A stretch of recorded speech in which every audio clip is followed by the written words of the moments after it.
Bonjour à tous, donc comme promis pour les secondes, donc une petite révision des puissances de 10 qui ont été vues au collège, mais évidemment vu les périodes de confinement et de mi-groupe évidemment, ça n'a pas été sans poser de problème. Donc on rappelle que les puissances de 10 correspondent au rang.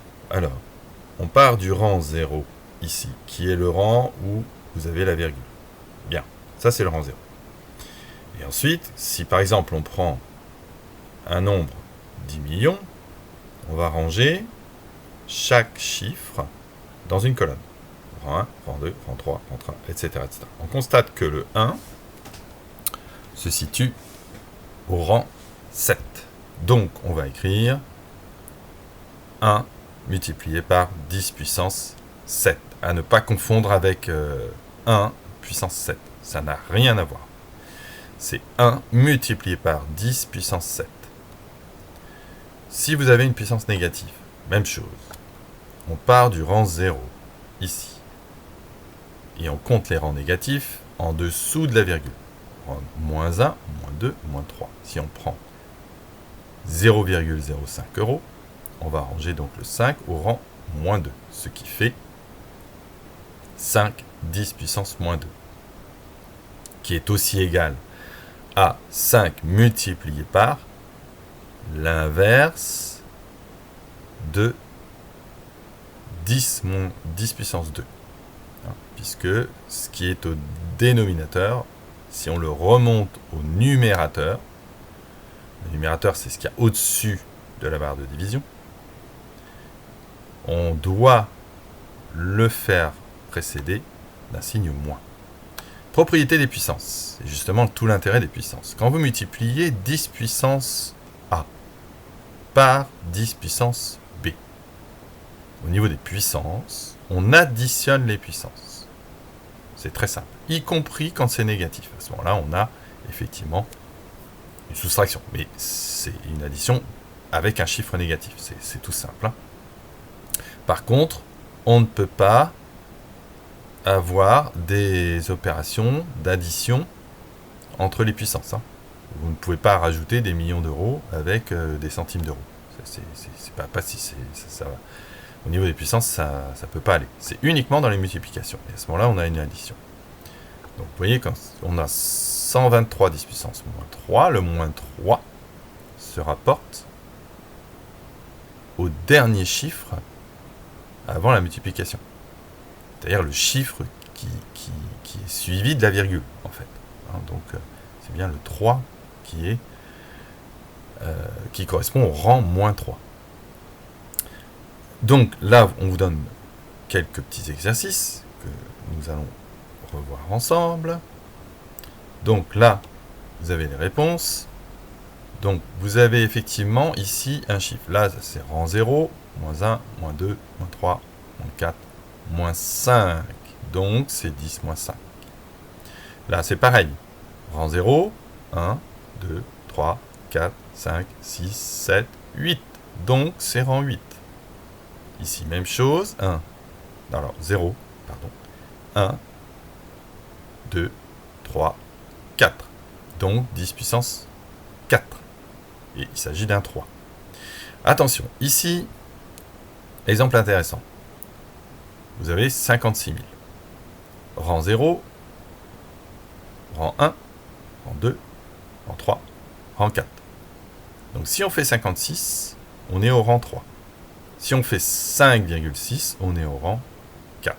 Tout simplement. Ça nous amène à l'écriture scientifique. L'écriture scientifique, c'est un nombre compris entre 1 et 10, agrémenté d'une puissance de 10. Tout simplement. Donc si on écrit 0,00042 en puissance de 10, on va être obligé de s'arrêter au 4. Parce qu'il faut un nombre entre 1 et 10. Donc si on s'arrête au 4, rang 0, moins 1, moins 2, moins 3, moins 4. Donc on est bien au rang moins 4.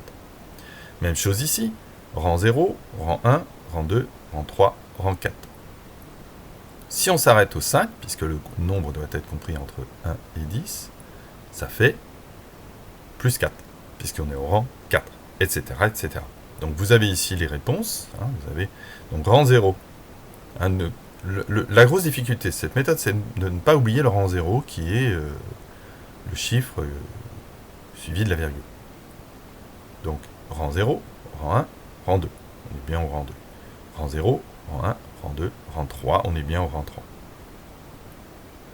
Bon, pour exprimer par un nombre ordinaire, il suffit de se rappeler qu'effectivement, vous avez ici le 6 qui est au rang numéro 2. Donc 2, 1, 0. Ici, vous avez le 4 qui est au rang moins 3. Donc 4, donc rang moins 3, rang moins 2, rang moins 1, rang 0. Ce chiffre étant après, évidemment. Après, quand vous voulez transformer des puissances, il faut se servir de la propriété mathématique qui dit que si on multiplie un terme par un nombre, on doit, pour conserver le signe égal, multiplier l'autre terme par l'inverse. Donc si, effectivement, vous passez de 6,25 à 625, vous allez multiplier par 100. Autrement dit, 10 puissance 2. Donc vous allez multiplier le 10 puissance 4 par 10 puissance moins 2. Et comme les puissances, en multipliant, s'additionnent, ça fait 4 moins 2, 2. Ici, même chose. Vous avez 46,7 que vous transformez en 4,67. Donc vous avez multiplié par 10 puissance moins 1. C'est-à-dire vous avez divisé par 10 en fait. Hein, puisque je vous rappelle que si on a une division par 10 puissance 1, ça revient à une multiplication par 10 puissance moins 1, puisqu'on le remet au numérateur. Et donc, on inverse son signe. Donc, du coup, vous allez être obligé de multiplier 10 puissance moins 5 par l'inverse de 10 moins 1, qui est 10 puissance 1. Et 10, donc. Et donc, ça vous fait 10 puissance moins 4. De la même façon, vous avez effectivement toutes ces opérations-là que je vous montre. Vous avez donc des multiplications, des divisions, etc. La règle reste toujours la même, c'est-à-dire vous allez regrouper les termes qui sont semblables, c'est-à-dire le 3 c'est un nombre ordinaire, le 5 c'est un nombre ordinaire, et les puissances de 10 vous les regroupez ensemble, ce qui fait 5 fois 3 fois 10 puissance 4 fois 10 puissance 2. Ensuite vous faites les opérations 2 à 2, c'est-à-dire 5 fois 3, 15, 10 puissance 4, 10 puissance 2, on a une multiplication, donc on additionne les puissances. Et après, on repositionne la virgule comme il faut. Ici, il y a une erreur, hein, c'est multiplié bien sûr ici. Hein. Là, même chose pour une division. Vous avez tout à fait le droit de séparer cette fraction, puisque c'est une multiplication, en deux fractions, c'est-à-dire 4 demi fois 10 puissance 7 sur 10 puissance 3. Et donc, on fait l'opération de la première fraction et on multiplie par l'opération de la deuxième fraction. C'est-à-dire qu'on va faire remonter le 10 puissance 3 au-dessus, qui devient 10 moins 3. Et donc, on additionne ces deux valeurs pour la puissance. D'accord ? Même chose ici. 5 demi fois 10 puissance 3 sur 10 puissance moins 4. Sauf que là, le moins 4, quand il remonte, ça fait plus 4. Donc, ça nous fait 5 demi fois 10 puissance 7, puisqu'on additionne. Voilà. Après, je vous montre juste peut-être les corrections des petits exercices là qui étaient sur la vitesse de la lumière. Je vous les laisse un petit peu. Après, vous pouvez faire un blocage d'écran. Hein. C'est pas un problème. Voilà. Bon courage et bonne semaine.